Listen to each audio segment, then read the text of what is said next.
हम आपको राज्यों के संबंध में बता रहे थे, राज्यों की विधायिका, राज्यों की कार्यपालिका, और बताते बताते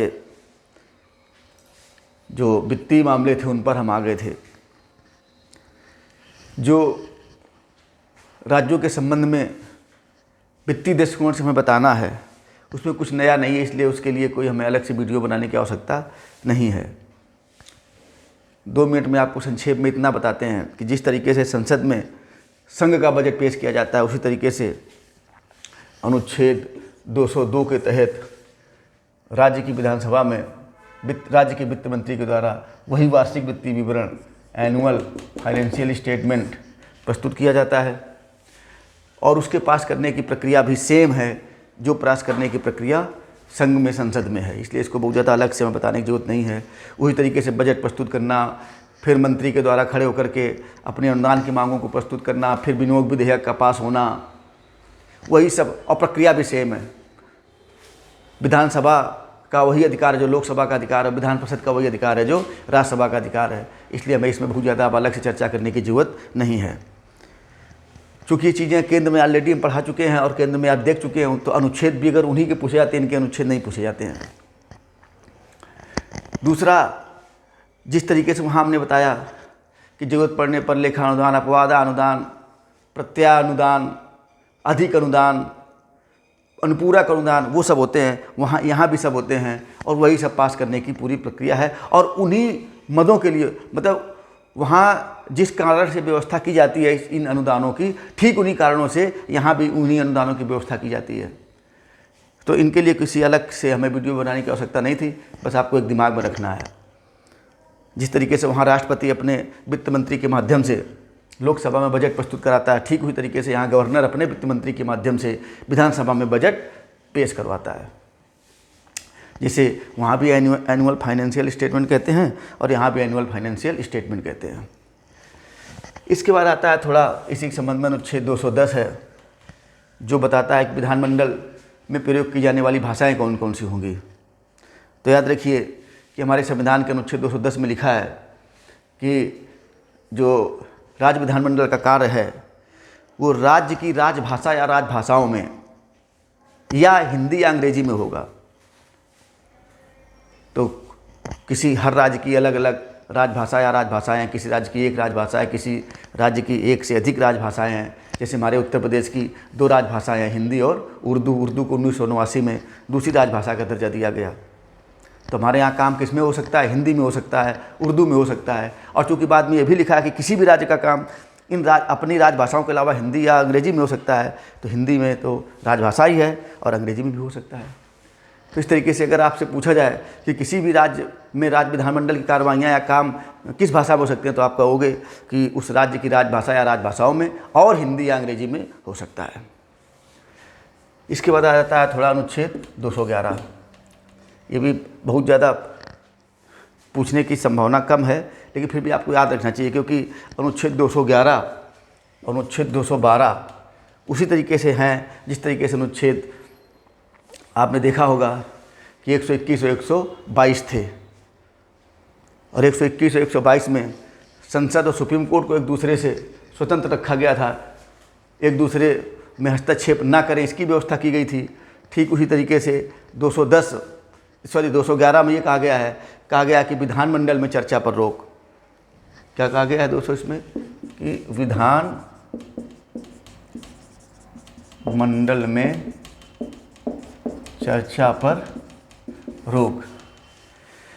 तो इसमें ये कहा गया कि आप समझिए, चाहे वो सुप्रीम कोर्ट हो और चाहे वो हाई कोर्ट हो, इनके न्यायाधीशों के द्वारा अपने कर्तव्यों के निर्वहन में जो भी आचरण किया गया है, जो भी कार्य किया गया है, उस पर कोई चर्चा जो है हाई कोर्ट पे नहीं होगी। यानी सुप्रीम कोर्ट और हाई कोर्ट के न्यायाधीश के द्वारा अपने कर्तव्यों के निर्वहन के लिए किए जाने वाले कार्य आचरण की चर्चा विधानमंडल में नहीं होगी। और ठीक उसी तरीके से ये कहा गया है कि जो हाई कोर्ट होगा या जो न्यायालय होंगे वो जो है विधानमंडल की कार्रवाइयों की जांच नहीं कर सकेंगे। कार्रवाइयों की जांच नहीं कर सकेंगे। जब आप ये पढ़ेंगे तो हो सकता है आपके मन में ये आए कि आप कहते हैं जांच नहीं कर सकेंगे कार्रवाइयों की, तो फिर कई बार ऐसा आपने देखा होगा कि किसी सरकार के विरुद्ध अविश्वास प्रस्ताव पास होता है, या जैसे अभी राजस्थान में उठापटक चल रही थी,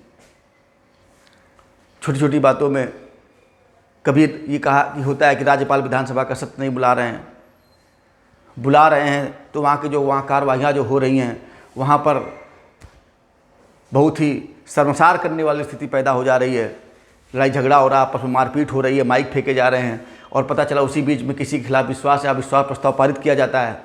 अब बाद में एक पक्ष कोर्ट चला जाता है कि साहब ये जो जिस तरीके से अविश्वास प्रस्ताव पास किया गया या विश्वास प्रस्ताव पास किया गया वो गलत है, संविधान की धज्जियाँ उड़ा दी गई हैं, संविधान की रक्षा करो, संविधान की रक्षा करो। अंत में हाई कोर्ट या सुप्रीम कोर्ट को कूदना पड़ता है और वो आदेश देते हैं, रिट जारी करते हैं, और कई बार ऐसा होता भी है कि वहाँ वास्तव में संविधान का उल्लंघन हुआ होता है, और ऐसा कर रिट जारी करके फिर कभी कभी वो कहते हैं कि ठीक है विश्वास प्रस्ताव आप पूरी कार्रवाई को वीडियो रिकॉर्डिंग करिए, हम देखेंगे कि सब कुछ सही हो रहा है कि नहीं हो रहा है। तो ये एक अलग चीज़ है, ये अलग चीज़ है। इसका मतलब ये नहीं है कि हम ये कह रहे हैं कि जो विधानमंडल की कार्रवाइयाँ हैं उनकी जांच करेगा। आप देखेंगे कि जो रोज़मर्रा की कार्रवाइयाँ होती हैं, प्रश्नकाल, शून्यकाल, या तमाम क्या क्या होता है, ये सब कार्रवाइयाँ हैं, इन सब की जांच नहीं कर सकता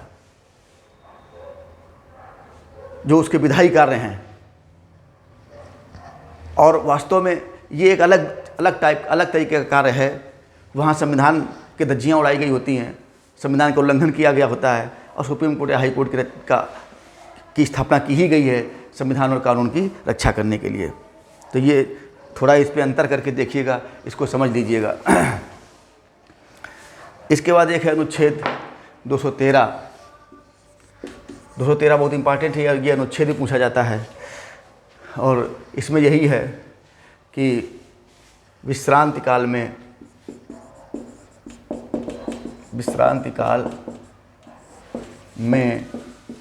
गवर्नर की राज्यपाल के द्वारा अध्यादेश ऑर्डिनेंस जारी करने की शक्ति। अब यहाँ भी हम ज़्यादा नहीं बताएंगे, बस अनुच्छेद वहाँ था 123 केंद्र में, और यहाँ हो गया 213। बाकी सब कुछ वही है, गवर्नर राष्ट्रपति की जगह गवर्नर हो जाएगा बस, और संसद की जगह विधानमंडल हो जाएगा। तो जो हमने वहाँ बताया था सेम चीज़ें वही अवधि है, वही स्थिति है, ऑर्डिनेंस का वही प्रभाव है, और उसके लागू रहने की वही अवधि है, मैक्सिमम 6 महीने और 6 सप्ताह। कि अगर स्वाभाविक है कि जिस तरीके से वहाँ बताया था कि अगर जब दोनों सदन या कम से कम एक सदन सत्र में नहीं होगा और ऐसी परिस्थितियाँ विद्यमान हो जाएंगी कि गवर्नर को लगता है कि ऑर्डिनेंस जारी करना आवश्यक है, तो ऑर्डिनेंस जारी कर देगा। तो ये छोटी छोटी बातें थी, पिछले वीडियो में नहीं बताई जा सकी थी, और इनके लिए अलग से वीडियो बनाया नहीं जा सकता था 10 मिनट का, 5 मिनट का, इसलिए इनको हमने बता दी। अब आते हैं हम जो राज्यों के जो उच्च न्यायालय होते हैं उनके बारे में आपको बताते हैं। तो हमने आपको बताया था कि भारत में जो न्यायपालिका है वो इकहरी है, एकीकृत है। उच्चतम स्तर पर उच्चतम न्यायालय है, उसके नीचे राज्यों में उच्च न्यायालय हैं, फिर उसके नीचे राज्यों में हाई कोर्ट के निगरानी में, हाई कोर्ट के सुपरविजन में अधीनस्थ न्यायालय हैं, अर्थात जिला एवं सत्र न्यायालय हैं। तो जो उच्च न्यायालय हैं ये बहुत पूछा जाता है, आपको ये अनुच्छेद बिल्कुल याद रखना है। उच्च न्यायालय से संबंधित पहले अनुच्छेद है अनुच्छेद 214, इसमें कहा गया है कि राज्यों का अपना एक उच्च न्यायालय होगा। हम इससे संबंधित बहुत सारे अनुच्छेद नहीं बताएंगे, बातें तो बहुत सारी बता देंगे, जो अनुच्छेद इंपॉर्टेंट है वो अनुच्छेद बता देंगे, लेकिन कुछ बातें बिना अनुच्छेद के बताए बता देंगे। तो इसे कहा गया कि प्रत्येक राज्य के लिए अपना एक उच्च न्यायालय होगा। उच्च न्यायालय में न्यायाधीशों की संख्या वही होगी जो राष्ट्रपति समय समय पर निर्धारित करें। एक या एक से अधिक राज्यों के लिए एक ही उच्च न्यायालय हो सकता है। उदाहरण के तौर पर मुंबई उच्च न्यायालय का जो क्षेत्राधिकार है वो महाराष्ट्र और गोवा तक है। गुवाहाटी उच्च न्यायालय का क्षेत्राधिकार अभी भी, एक समय तो ऐसा था जब अभी कुछ दिन पहले तो जब मेघालय, त्रिपुरा और मणिपुर में नहीं बनाए गए थे उच्च न्यायालय, तब तक तो पूरे के पूरे नॉर्थ ईस्ट में 7 सिस्टर्स में उसका क्षेत्राधिकार था। लेकिन अभी भी जो गुवाहाटी उच्च न्यायालय है उसका क्षेत्राधिकार असम में है, यानी असम के मैटर भी वहीं सुनने जाते हैं, मिजोरम के भी, नागालैंड के भी और अरुणाचल प्रदेश के भी। आज भी गुवाहाटी उच्च न्यायालय का क्षेत्राधिकार इतने राज्यों के, यानी इतने राज्यों का एक ही उच्च न्यायालय है और वो है गुवाहाटी उच्च न्यायालय। कुछ ऐसे भी न्यायालय हैं कि जिनके अधिकार क्षेत्र में एक से अधिक राज्य और संघ राज्य भी हैं। जैसे आप देखेंगे कि केरल का है तो केरल का उच्च न्यायालय का अधिकार संघ राज्य लक्षद्वीप तक है। तो इस तरीके से ऐसा भी हो सकता है कि कोई उच्च न्यायालय ऐसा हो जिसके अधीन एक राज्य हो और संघ राज्य क्षेत्राधिकार में आता हो, एक या एक से अधिक राज्य और संघ राज्य हो और सारे क्षेत्राधिकार एक ही उच्च न्यायालय के अधीन आते हों। किसी भी उच्च न्यायालय की कोई ना कोई, जैसे हमने बताया था कि उच्चतम न्यायालय दिल्ली में है, तो हर प्रत्येक उच्च न्यायालय जो है उसकी वो भी कहीं ना कहीं अधिवेशित होता है, उसका भी कहीं एक मुख्यालय होता है। जैसे हम कह सकते हैं कि इलाहाबाद, जो उत्तर प्रदेश का उच्च न्यायालय, उसको कहा जाता है इलाहाबाद उच्च न्यायालय। और वो कहाँ पर स्थित है? इलाहाबाद में स्थित है, प्रयागराज में स्थित है। कुछ उच्च न्यायालय की खंडपीठें भी हैं, यानी मुख्य पीठ तो एक जिस शहर में है लेकिन उसकी एक या एक से अधिक खंडपीठें उसके राज्य के विभिन्न नगरों में हैं ताकि लोगों को सुविधा हो। जैसे मध्य प्रदेश बहुत बड़ा उच्च न्यायालय है, बहुत बड़ा राज्य है, तो जबलपुर में खंडपीठ है उसकी। ऐसे उत्तर प्रदेश है, उत्तर प्रदेश में प्रयागराज में मुख्य पीठ है और खंडपीठ लखनऊ में है। भारत में सबसे पहले जो उच्च न्यायालय की स्थापना की गई थी हाई कोर्ट एक्ट 1861 के तहत, 1862 में कोलकाता, मुंबई और चेन्नई यानी मद्रास में उच्च न्यायालयों की स्थापना की गई थी ब्रिटिश काल में। इसके बाद धीरे धीरे भारत में उच्च न्यायालयों की स्थापना की जाती रही और अभी जो लेटेस्ट उच्च न्यायालय बना है, जिसको हम ये कह सकते हैं कि 25वां उच्च न्यायालय जो बना हुआ है, वो है एक तरीके से आपका ये इसका तेलंगाना का उच्च न्यायालय बना, नहीं इसका आंध्र प्रदेश का उच्च न्यायालय बना। और इसकी मुख्यालय कहाँ है? अमरावती में, क्योंकि जो पहले अविभाजित आंध्र प्रदेश का उच्च न्यायालय था हैदराबाद में, वो तेलंगाना को ट्रांसफ़र हो गया। तो इस तरीके से अमरावती उच्च न्यायालय जो है वो अभी हाल ही में 2019 में बना हुआ उच्च न्यायालय है, जिसका क्षेत्राधिकार आंध्र प्रदेश तक होगा, आंध्र प्रदेश में होगा। और एक उच्च न्यायालय का क्षेत्राधिकार एक राज्य या उन राज्यों तक सीमित होता है जिन राज्यों को उसके क्षेत्राधिकार में रखा जाता है। आज भी सर्वाधिक न्यायाधीश जो हैं उत्तर प्रदेश के उच्च न्यायालय में हैं और सबसे कम गुवाहाटी उच्च न्यायालय में हैं अभी भी, जबकि गुवाहाटी उच्च न्यायालय में कई राज्य आते हैं लेकिन छोटे छोटे राज्य हैं। इसके बाद हम बताते हैं अनुच्छेद 215। अनुच्छेद 215 कहता है कि जो उच्च न्यायालय होगा वो अभिलेख न्यायालय होगा, कोर्ट ऑफ रिकॉर्ड होगा। और यहाँ भी कोर्ट ऑफ रिकॉर्ड का वही मतलब है जो कोर्ट ऑफ रिकॉर्ड का मतलब सुप्रीम कोर्ट का है, कि उसे अपने अवमान के लिए दंड देने का अधिकार होगा और ऐसे न्यायालय की सारी शक्तियाँ इसको प्राप्त होंगी। इसके बाद जो है हम आपको बता दें अनुच्छेद 216 ये कहता है, इसमें है उच्च न्यायालय का गठन। तो अब ये 216 उच्च न्यायालय का गठन, तो गठन से संबंधित सवाल आएंगे, लेकिन जो उच्च न्यायालय गठन के इस अनुच्छेद के अंतर्गत हम जो चीज़ें बता रहे हैं वो किस अनुच्छेद में है, इनकी पूछे जाने की संभावना बहुत कम है। यानी जैसे ये तो उच्च न्यायालय गठन में क्या बताएंगे, उच्च न्यायालय गठन में हमको बताएंगे कि प्रत्येक उच्च न्यायालय में एक मुख्य न्यायाधीश होगा और उतने न्यायाधीश होंगे जितने न्यायाधीश समय समय पर राष्ट्रपति के द्वारा निश्चित किए जाएँ।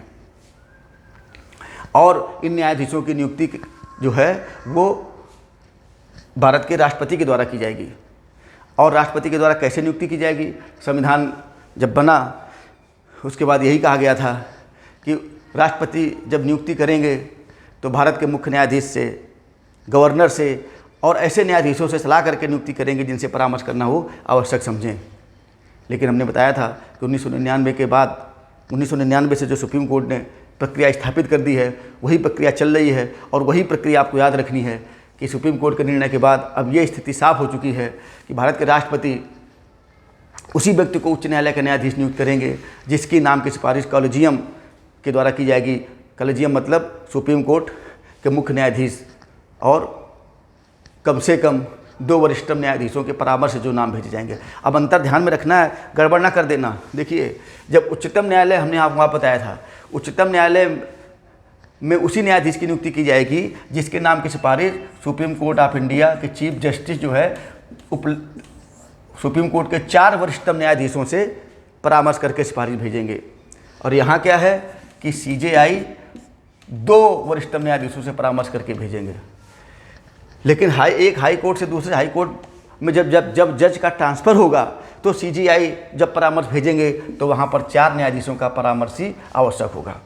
तो आप बिल्कुल कंफ्यूज मत होइएगा। आपको दिमाग में रखना है कि अगर सुप्रीम कोर्ट में किसी जज की नियुक्ति होनी है तो तभी हो सकती है जब सुप्रीम कोर्ट ऑफ इंडिया के चीफ जस्टिस सुप्रीम कोर्ट के 4 वरिष्ठतम न्यायाधीशों से परामर्श करके नाम की सिफारिश राष्ट्रपति को भेजें, अन्यथा नहीं होगी।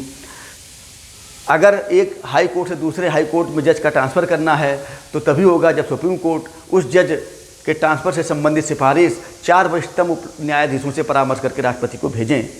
अगर सुप्रीम कोर्ट के चीफ जस्टिस किसी की नियुक्ति किसी हाई कोर्ट में चाहते हैं जज के रूप में तो तभी हो सकती है जब सुप्रीम कोर्ट के चीफ जस्टिस 2 वरिष्ठतम न्यायाधीशों से परामर्श करके उसके नाम की सिफारिश राष्ट्रपति को करें।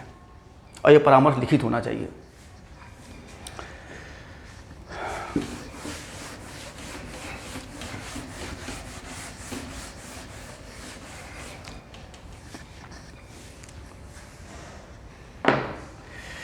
अच्छा, इसके बाद आएगा कि हाई कोर्ट के न्यायाधीशों की नियुक्ति और उसकी शर्तें क्या होती हैं। तो सीधे सीधे वही है कि जो कहा गया है कि हमने आपको बताया कि हाई कोर्ट की जो जज की नियुक्ति है वो राष्ट्रपति करेंगे और हाई कोर्ट का जो जज होगा वो अधिकतम मैक्सिमम 62 वर्ष की आयु तक अपने पद पर काम कर सकता है। वहाँ क्या था, वहाँ था 65 सुप्रीम कोर्ट में, और यहाँ कितनी है, तुलनात्मक याद करिएगा ताकि आपका कभी गड़बड़ ना कर दे। ऐसा ना हो कि यहाँ भी 65 आप मान लें, यहाँ 62 कम है ताकि इसको मौका मिल सके यहाँ का जज बनने का, और यहाँ 65 है।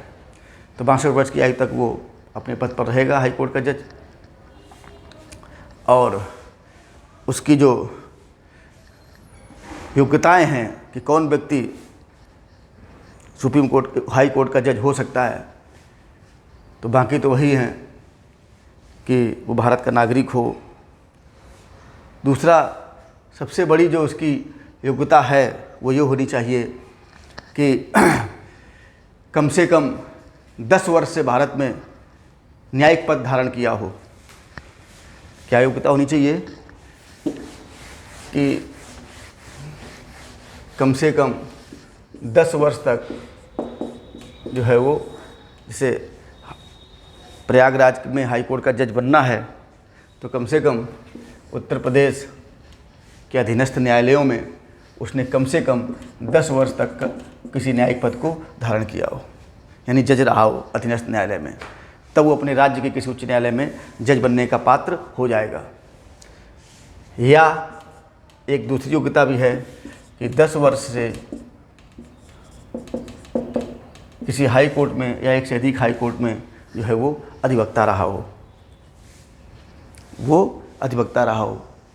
10 वर्ष तक हाई कोर्ट में क्या रहा हो, अधिवक्ता रहा हो 10 वर्ष तक। तो अगर आप चाहते हैं कि आप अपने राज्य में हाई कोर्ट में जज बन जाएं, तो या तो आप राज्य के अधीनस्थ न्यायालय में 10 वर्ष तक अधिवक्ता रहे हों, या उस हाई कोर्ट में कम से कम 10 वर्ष तक अधीनस्थ न्यायालय में जज रहे हों, या उस हाई कोर्ट में 10 वर्ष से लगातार विधि व्यवसाय कर रहे हों, अधिवक्ता के रूप में आप काम कर रहे हों। और ध्यान रखिएगा, हटाने की प्रक्रिया बिल्कुल वही है और आधार भी वही हैं जो सुप्रीम कोर्ट के न्यायाधीश को हटाने की प्रक्रिया है और आधार है। अर्थात हाई कोर्ट के जज को भी राष्ट्रपति के द्वारा ही हटाया जाएगा उन्हीं आधारों पर हटाया जाएगा और उसी प्रक्रिया के द्वारा हटाया जाएगा जिस आधार और प्रक्रिया के द्वारा उच्चतम न्यायालय के जज को हटाया जा सकता है। हाई कोर्ट के जज, हमने बताया था कि वेतन भत्ता भारत की संचित निधि पर भारित होंगे और इनके जीवन काल में इनके वेतन भत्ता, इनकी सुविधाओं में कोई भी अलाभकारी परिवर्तन नहीं किया जा सकता है। और जो इनका कार्यालय होगा, जजों के अलावा, ध्यान रखिएगा, हाई कोर्ट के जज के अलावा हाई कोर्ट के जो समस्त खर्चे हैं, चाहे वो स्टाफ का खर्चा हो, चाहे स्टाफ की पेंशन हो, वेतन हो, या अन्य जो भी खर्चे होते हैं, वो सारे खर्चे राज्य की संचित निधि पर भारित होंगे। ये ध्यान रखना। ठीक। हाई कोर्ट के न्यायाधीश की आयु के संबंध में अगर कोई प्रश्न उठता है तो उसका जो फैसला होगा, आयु के संबंध में कोई फैसला भारत के राष्ट्रपति करेंगे, ना कि गवर्नर। ध्यान रखिएगा, राष्ट्रपति करेंगे और राष्ट्रपति ऐसा करने से पहले भारत के मुख्य न्यायाधीश से परामर्श प्राप्त करेंगे और उनके परामर्श के बाद ही राष्ट्रपति कोई फैसला लेंगे। हाई कोर्ट का न्यायाधीश जो भी नियुक्त किया जाएगा वो अनुसूची 3 में दी हुई शपथ के प्रारूप के अनुसार गवर्नर के द्वारा उसको शपथ दिलाई जाएगी और इस तरीके से फिर वो काम करने के अधिकारी हो जाएंगे। एक और अनुच्छेद है उसी तरीके से, एक और बता दें हम आपको कि जो है एक चीज़ और आपको बता दें इसी के संबंध में। अनुच्छेद नहीं पूछा जाएगा इसका, बस आप ये समझ लीजिए कि जो भी उच्च न्यायालय में स्थायी न्यायाधीश रहेगा, जो भी किसी उच्च न्यायालय में स्थायी न्यायाधीश रहेगा, वो उस पर जो है वो सेवानिवृत्ति के बाद जो है विधि व्यवसाय करने पर प्रतिबंध होता है।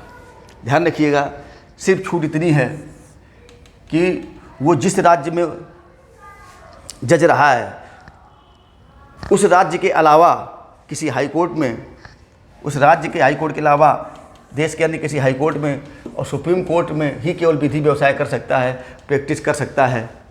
और भारत के किसी भी न्यायालय में, मतलब समझ गए ना, किसी मान लो कोई व्यक्ति उत्तर प्रदेश के प्रयागराज हाई कोर्ट में जज रहा है और मान लो वो भोपाल में भी जज रहा है, तो वो कभी भी रिटायरमेंट के बाद उत्तर प्रदेश के हाई कोर्ट में या उत्तर प्रदेश के हाई कोर्ट में भी नहीं वकालत कर पाएगा, मध्य प्रदेश के हाई कोर्ट में नहीं कर पाएगा, अधीनस्थ न्यायालय में तो कभी कर ही नहीं सकता है। अब वो कहाँ कर सकता है? उत्तर प्रदेश और मध्य प्रदेश का हाई कोर्ट छोड़ करके भारत के जितने हाई कोर्ट हैं वहाँ कर सकता है केवल, और सुप्रीम कोर्ट में कर सकता है। इसके अलावा वो भारत के किसी भी न्यायालय में ना तो विधि व्यवसाय कर सकता है और किसी भी न्यायालय या प्राधिकारी के समक्ष कोई भी अभिवचन या कार्य, कोई भी प्लेट या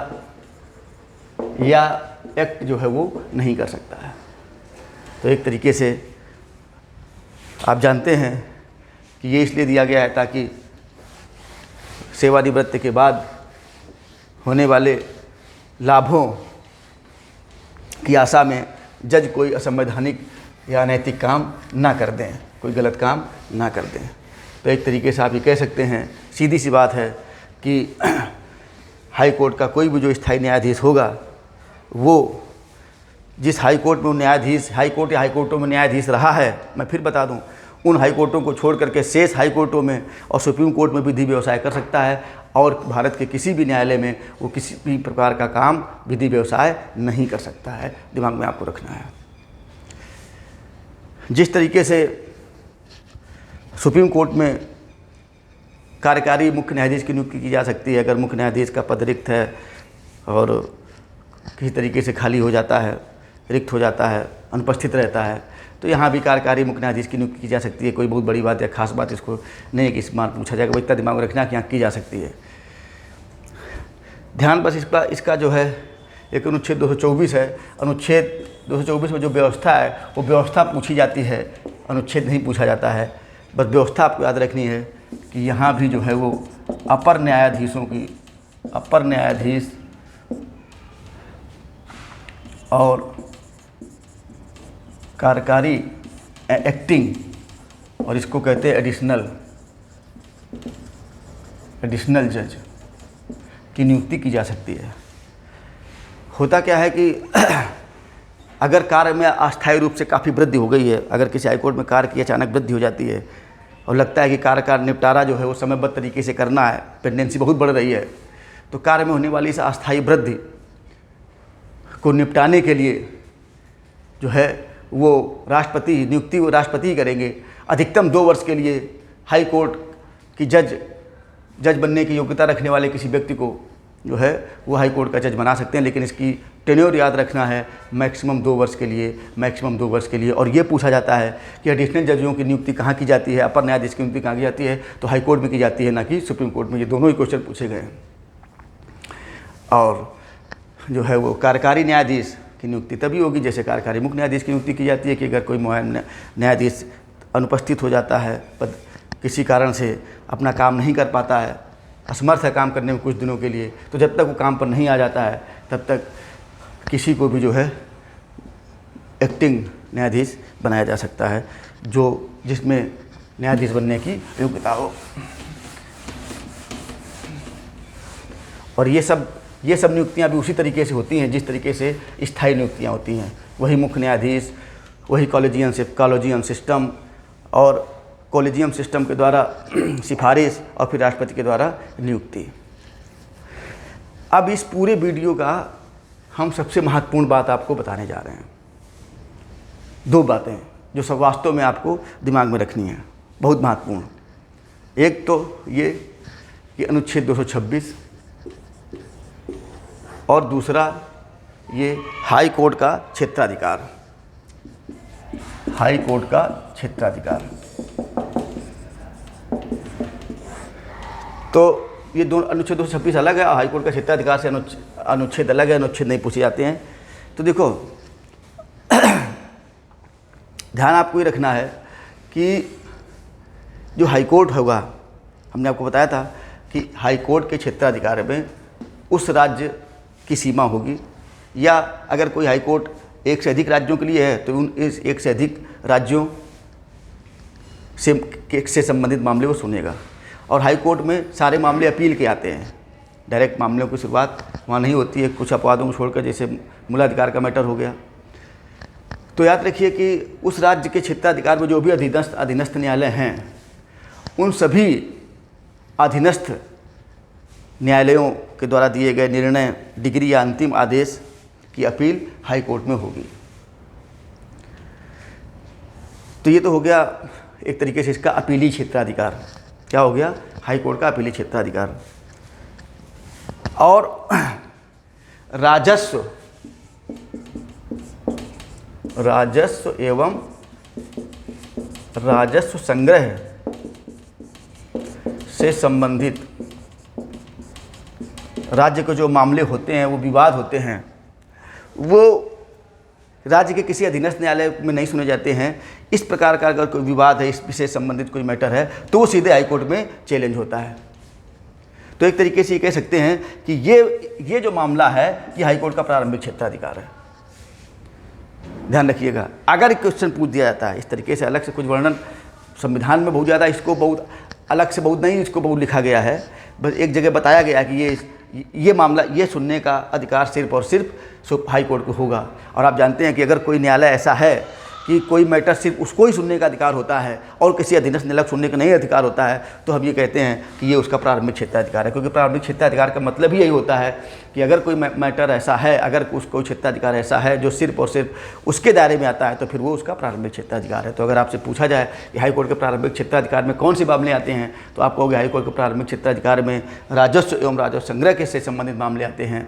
और दूसरे हाई कोर्ट के प्रारंभिक क्षेत्राधिकार में आप ये कह सकते हैं कि वो मामले आते हैं जो अनुच्छेद 226 में हम आपको बता रहे हैं, और वो मामले वही हैं।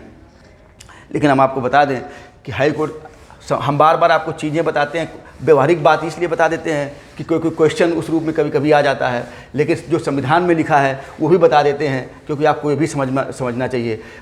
संविधान में कहीं भी नहीं लिखा है कि आर्टिकल 226 है और जो जिसके द्वारा वो भी मूलाधिकारों को जारी कराने के लिए रिट जारी कर सकता है, ये हाई कोर्ट का प्रारंभिक क्षेत्राधिकार है, कहीं नहीं लिखा है। लेकिन व्यवहारिक तौर पर हमने इसीलिए बता दिया था कि अभी आपको पहले पूरी बात बता दें, फिर आपको और समझ में आ जाएगा। आर्टिकल 226 कहता है कि अगर किसी व्यक्ति के मूलाधिकारों का उल्लंघन होता है, अनुच्छेद 14 जो 6 मूलाधिकार मुख्य रूप से तो 5 हैं, बाकी छठवां तो वास्तव में उपचार का है। लेकिन फिर भी अगर किसी व्यक्ति के मूलाधिकारों का उल्लंघन होता है तो व्यक्ति के पास 2 विकल्प हैं। वो चाहे तो सीधे आर्टिकल 32 के तहत, सीधे सुप्रीम आर्टिकल 32 के तहत, हमने आपको कई बार बताया था जब पढ़ा रहे थे कि सुप्रीम कोर्ट ऑफ इंडिया की शरण ले ले, और सुप्रीम कोर्ट ऑफ इंडिया आपके अधिकारों को लागू करवाने के लिए 5 रिट जारी कर सकता है वो। ठीक उसी तरीके से आपके पास दूसरा विकल्प ये है कि आप अपने राज्य के हाई कोर्ट में चले जाएँ और राज्य का हाई कोर्ट भी आपके मूलाधिकारों को लागू करवाने के लिए वही 5 रिट जारी कर सकता है। तो हमने आपको बताया था 2-3 वीडियो पहले कि चूँकि मूलाधिकारों को लागू करवाने का क्षेत्राधिकार दोनों कोर्ट को है, इसलिए कभी कभी ये जो मूलाधिकारों को लागू करने का जो क्षेत्राधिकार है, इसको कह देते हैं कि ये हाई कोर्ट या सुप्रीम कोर्ट का समवर्ती प्रारंभिक क्षेत्राधिकार है। लेकिन इस प्रकार संविधान में इस प्रकार से इन चीज़ों को परिभाषित नहीं किया गया है, ये समझ लीजिएगा।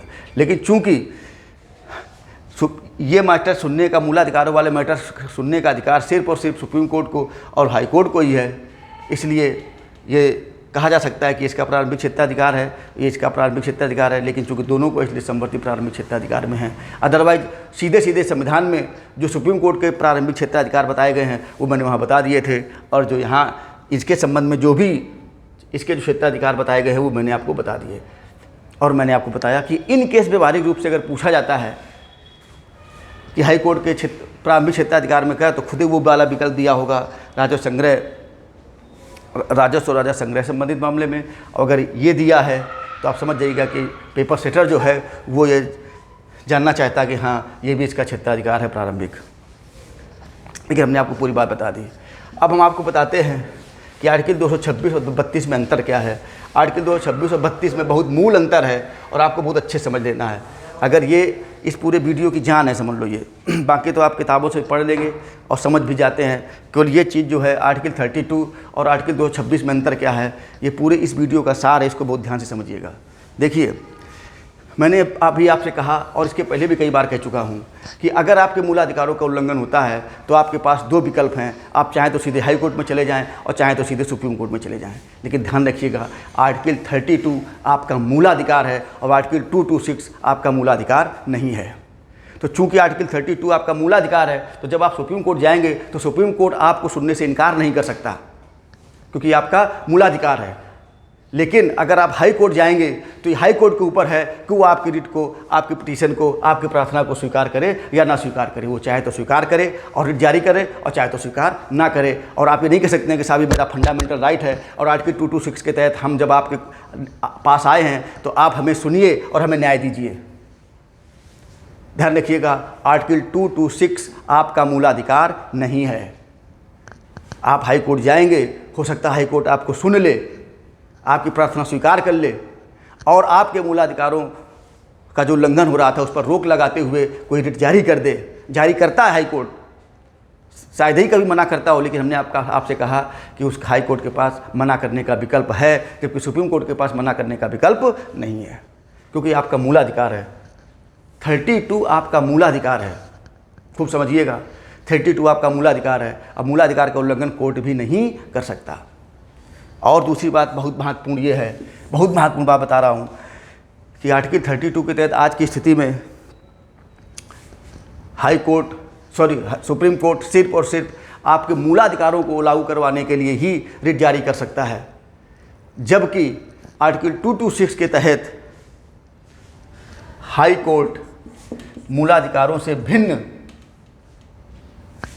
अधिकारों या मैटर या किसी कानूनी अधिकार को लेकर के भी रिट जारी कर सकता है, वही 5। यानी आर्टिकल 32 के तहत रिट जारी करने का दायरा जो सुप्रीम कोर्ट का है वो सिर्फ मूलाधिकारों वाले मैटर तक सीमित है, और जो हाई कोर्ट है उसका जो दायरा है रिट जारी करने का वो मूलाधिकारों के साथ